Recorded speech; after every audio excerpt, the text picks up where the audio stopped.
Hey, what's going on, everybody? It's Ryan here. Okay, so let me ask you a question. What if I told you that one strategy, one pretty darn good strategy in order to put yourself in a good position financially, in order to put yourself in more solid and secure ground, in order to help make sure that your financial future and that your retirement is that it has a higher probability of achieving success. What if I told you that a way to do that was to pay a whole lot more in taxes this year? Would you think that I'm completely crazy? It's okay if you're thinking yes, because who wants to pay any more in income taxes than you have to, right? Believe me, I'm the same as maybe not all of you, but certainly most of you. I don't want to pay any more in income taxes than I legally have to. So I understand. And why would I just voluntarily pay a lot more in taxes? So stay with me. What I want to do is I'm going to share my screen with you. I'm going to walk you through a sample case study. And here's what this is based upon. I've had numerous conversations over the years, and I had another one over the other day that really was the impetus to make me put together this video here. But the conversation I had the other day, again, was like a lot of conversations I've had over the years, was, Ryan, we're doing pretty well financially. My wife and I, we're in our 50s. We're making about $200,000 a year.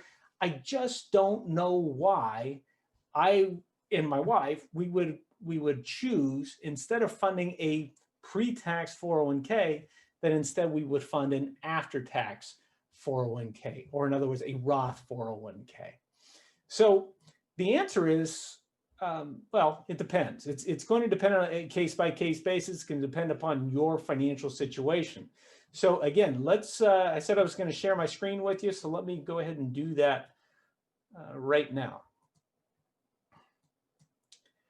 So what I put together here, this is a hypothetical couple, and they are both 55 years old.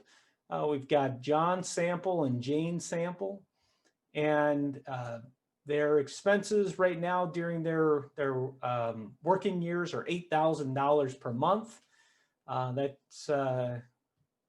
That's just what they need for regular expenses and things. Their savings, they're contributing $20,000 per year to a 401k plan each. Again, they're both contributing to the pre-tax 401k plan. They're not contributing to an after-tax, to a Roth 401k plan at all. So you see I have those marked as 0 right now. Their income, made it real simple. I said Jane's making $100,000, John's making $100,000. And then we put in the Social Security here is just the estimated amount that they will get from Social Security just based upon their income. So it's just a very simple calculation. Didn't want to get into the detail on this part, at least not for this, what we're showing you, or what I'm showing you here today. Their goals, they want to retire when they're 65 years old, each of them. And when they retire, they want to retire at $9,000 per month. Also, though, they want to have additional money to cover the average or the national average healthcare expenses, which are currently $5,513 per person. Okay, so that's on top of the $9,000 per month. Now, this long-term care cost, this is actually not factored into here. So I went ahead and put no long-term care. You'll see that right at the top, no long-term care. So that's not in there. Their current net worth, again, I made this very simple. It's just all round numbers. They've got $200,000 that's in savings, and they each have $600,000 in a 401k plan. All their money's in U.S. equities. I just did this to make it a very simple type of scenario. So again, both exactly $600,000 and a pre-tax 401k plan. So the question first off is, based upon what they're doing, what is the probability of their success in retirement? They want to retire when they're 65, and you'll see that right here. It's 65 and Jane's 65. And their planning horizon, in other words, how long do we need this money to last? Well, we're assuming we need this money to last until 95. Now, certainly if we made any tweaks here as far as we needed to make this money to last longer or shorter. That would decrease or increase the probability of success. We could also play around with some other numbers here as far as how much they need in retirement. Maybe instead of 9,000, it's a number higher than that or lower than that, for instance, or maybe healthcare costs are different. So there's different things here that could certainly affect the probability of success. But if we just assume these are our numbers, we're not going to change these for the purpose of this video that I'm doing right now. And over here, you can see this is their current plan and this is the proposed plan. The current plan is going to stay exactly the same based on the inputs we already looked at. The proposed plan is going to change with some things that we're going to propose, that we're going to put in here. So first off, the very first thing that we want to look at is down here. So they're putting $20,000 each into their 401k plan. So let's say instead of doing that, they each put in $13,600. So instead of funding a pre-tax 401k, they're going to fund a Roth 401k where you have to pay the taxes first on the $20,000. So they're going to go ahead and put in $13,600. So let me press refresh and look at our probability of success here. So it didn't go up a lot, but it went up a little bit. It went from 61% to 63%. So in other words, by now starting to contribute to a Roth 401k, still keeping the pre-tax 401ks intact, not changing anything there, but just starting to fund a pre-tax 401k, starting to fund a Roth 401k, increase their probability of success. Now, the question that always comes up is, again, we're making pretty good money. Why would I choose to pay less in income taxes? So let's take a look at that. Now, with their current plan, what they have right now, if they continue to fund this $40,000 right here on a pre-tax basis, what we can see is their total tax payment is estimated to be $46,206.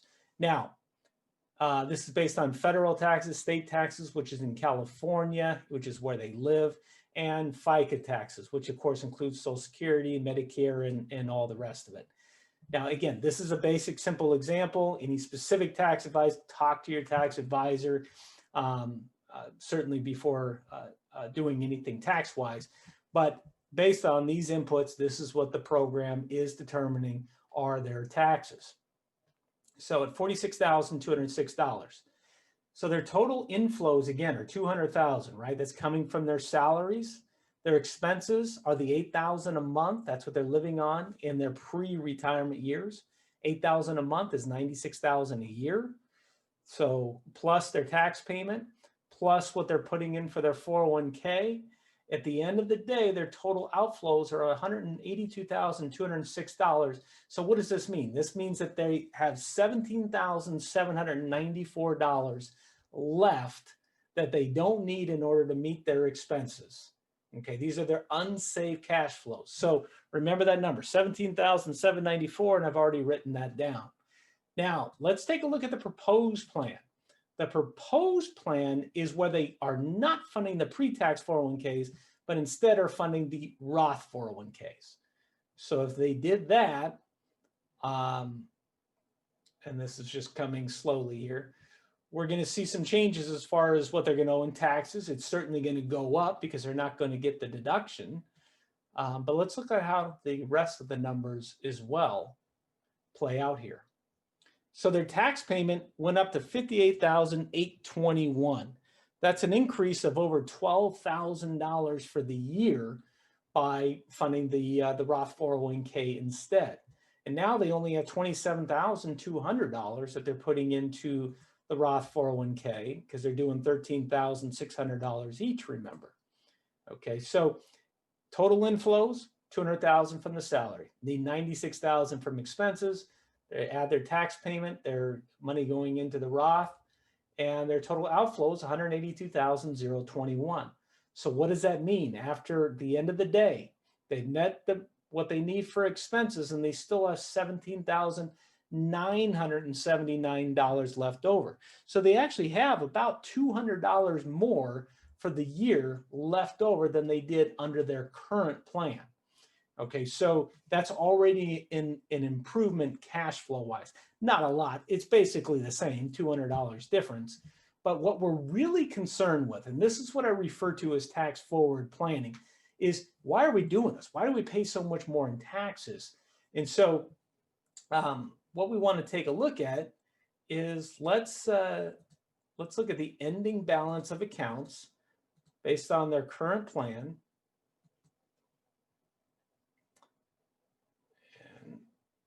And it's coming, but it's coming slowly here today. I don't know if you can see that little green line right there at the top.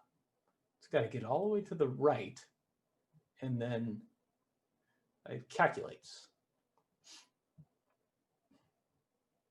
So there it goes. Okay, so let's say they both live to 95, just for the sake of comparison.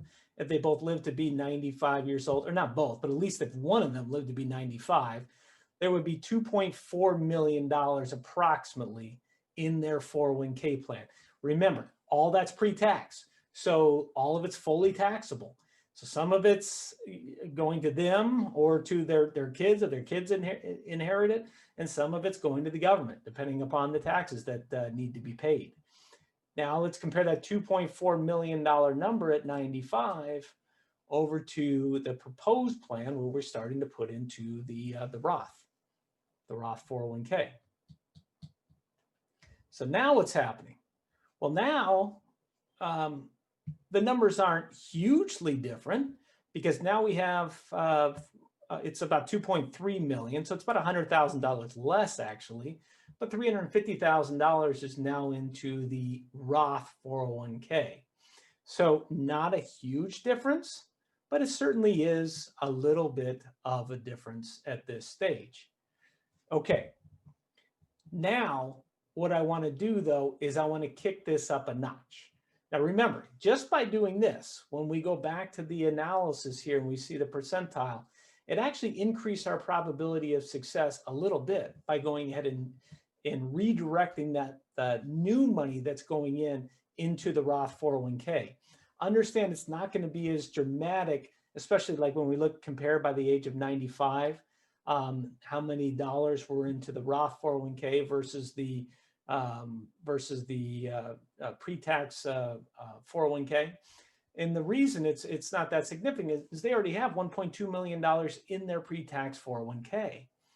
They're just barely starting to put money into a Roth, and they're only going to a Roth 401k, and they're only going to do that for about 10 years till they retire. But what if they, we bring this up a notch, and what if we introduce what are referred to as a distribution strategy? And this is where they're going to start to do some Roth conversions.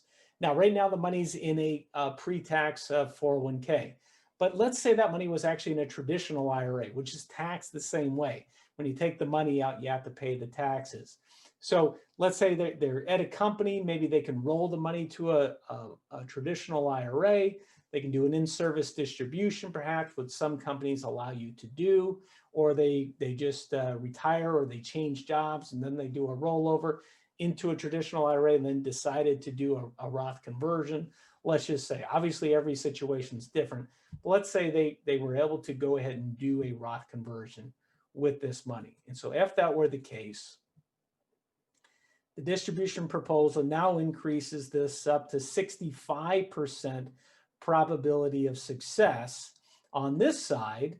And so it's still not a huge increase in probability of success, but it's still definitely increasing their probability.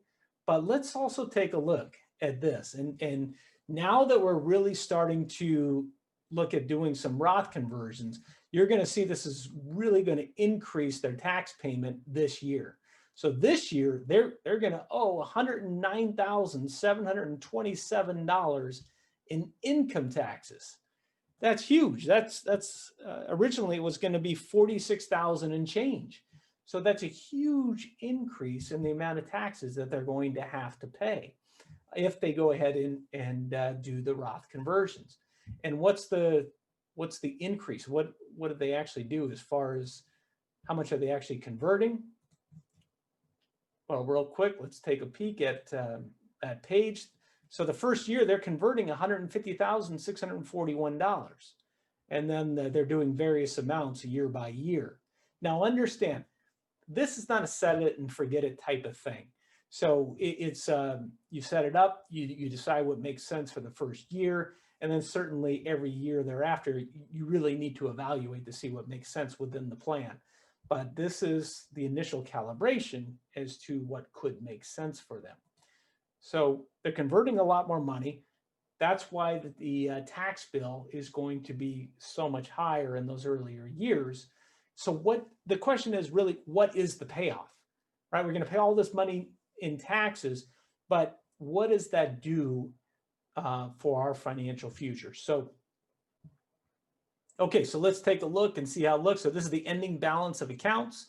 By the time they are 95, or at least one of them lives to be 95, they would have about $2.4 million in a 401k plan.